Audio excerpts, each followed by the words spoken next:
What's going on, guys? In this video, we're going to be recapping, reviewing, and giving grades to the week 1 of the Jets offseason moves. I'm a little sick, but that's not going to stop me from making the video. Make sure you leave a like, comment, and subscribe. The first move came at around 2 o'clock, and it was the Jets signing Laken Tomlinson for 3 years, $40 million.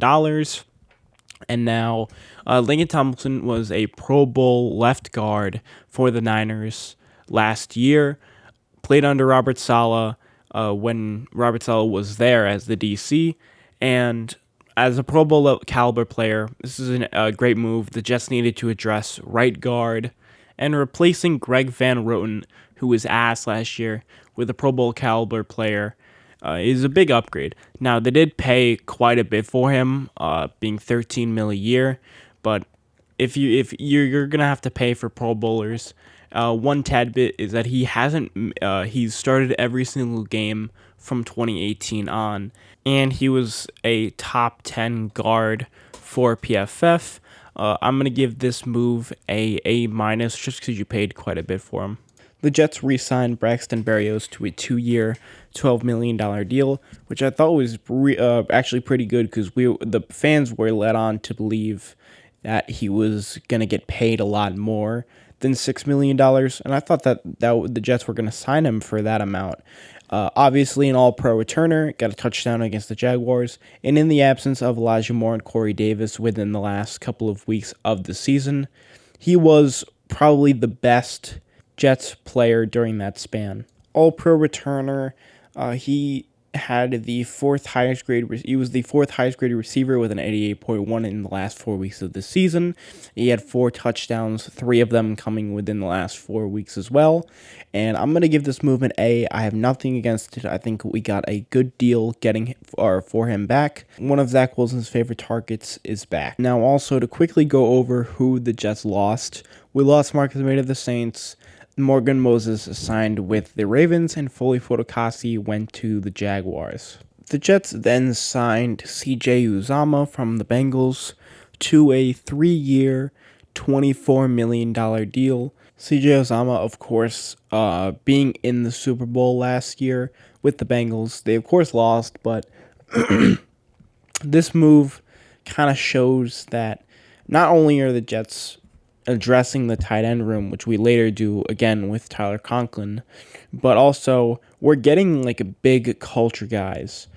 Now, CJ Uzama, very outspoken guy, very classy guy, had his best year of his career last year, having around 500 yards, 5 touchdowns.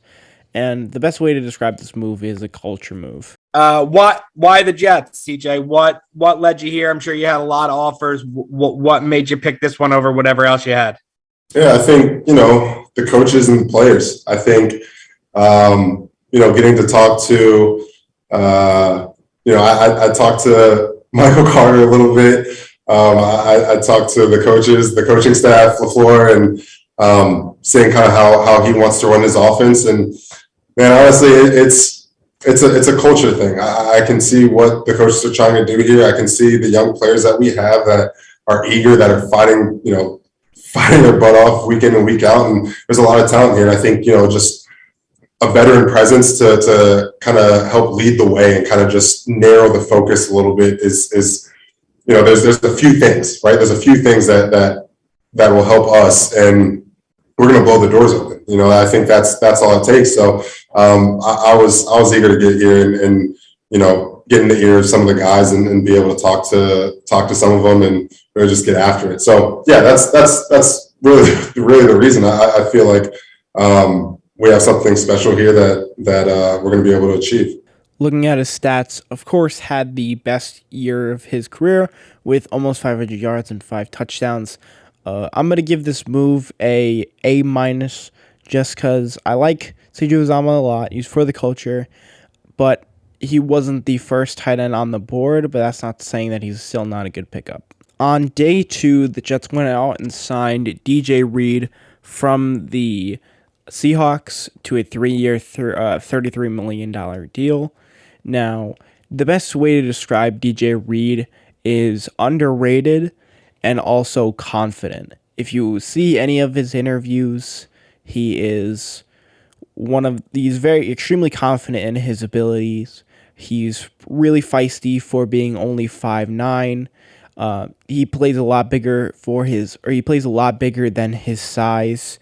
And last year he also had a career year, and he's also only 25 years old. Now, the Seahawks offered him a deal, but he instead decided to go to the Jets because the Jets gave him the best offer. I'm predicting him to be probably cornerback 1, and then Bryce Hall or Brandon Eccles apparently are going to be fighting for cornerback 2. So that's going to be pretty interesting to see who comes out on top of that. But I think that DJ Reed's going to end up being cornerback 1 in our room. Looking at his stats, he of course had a career year in coverage, having a 75.4 coverage rating this year, but he also had a 85.8 run defense grade. He also had an overall grade of a 78.6, which was top 10. I think it was like 8. He also had 2 interceptions last year and 10 pass deflections. I'm going to give this move an A, just because I think that he's going to come in and immediately be cornerback 1. And even though he is only 5'9", I still think he's going to be one of the better producing cornerbacks this year. Right after the DJ Reed signing, the Jets signed Jordan Whitehead to a 2-year, $14.5 million deal.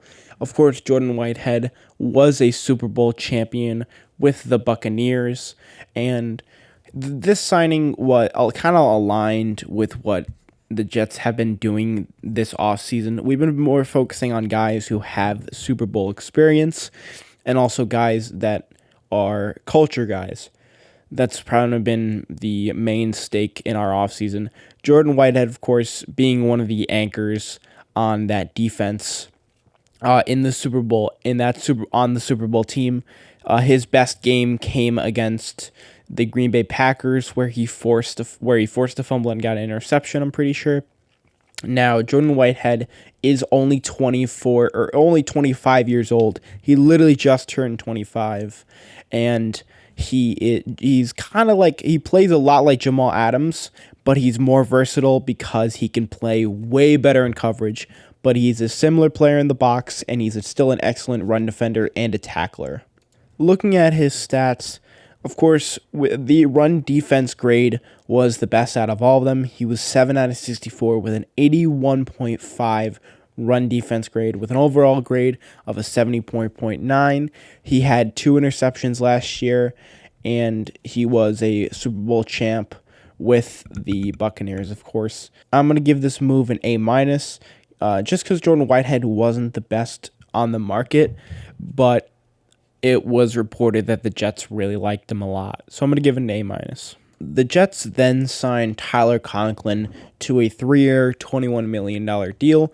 So in total, the Jets invested $45 million into the tight end position.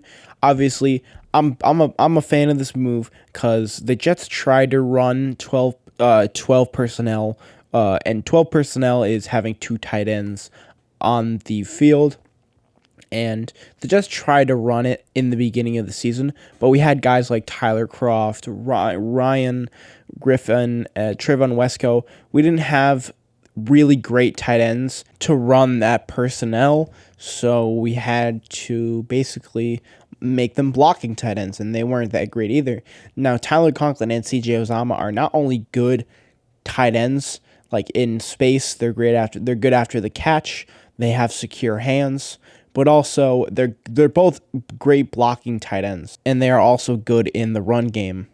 Now, with this signing, the Jets have 2 probably top 10 tight ends, and we're going to be running 12 personnel a lot more, and also Zach Wilson is going to have a good time in the flats, good time in the middle of the field with 2 good tight ends. Looking at his stats, Tyler Conklin had a career year last year. He had 3 touchdowns, 593 yards, and he only had 1 drop out of 64 catchable targets last season. I like this move a lot. I'm going to give this an A minus. Once again, not the top tight end on the market, but the 2 tight end system is going to be really good. And I'm really glad that Joe Douglas is built around Zach Wilson this offseason. With the last signing of the video, the Jets signed Jacob Martin to a 3-year, $16.5 million deal. In reality, it was more like a $13.5 million deal. But the best word to describe Jacob Martin is really quick off the edge. When I see him play, he's extremely fast and really quick, and his first move is extremely quick. Now, this is a rotational edge rush, rotational signing. This is what they tried to get out of Vinny Curry, but Jacob Martin is an ascending player, and he'll likely be backing up Carl Lawson, or he'll play like the Bryce Huff role. So he's just going to be a rotational edge rusher. But this isn't a bad signing.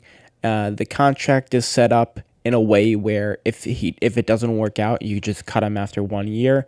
He had a career high 38 total pressures last year, had 4 sacks, and had also 2 forced fumbles. I'm going to give this move a B+. It's a rotational edge rusher. You can't be upset at it. My takeaway from the week 1 signings are that the Jets are building around Zach Wilson. We're getting good tight ends. We're addressing right guard. And then we're also building up the secondary with Jordan Whitehead and DJ Reed. And this leaves receiver and edge rusher to be the top needs for the draft. I really like how they're building around Zach Wilson. Let me know your thoughts in the comments. Make sure you like and subscribe.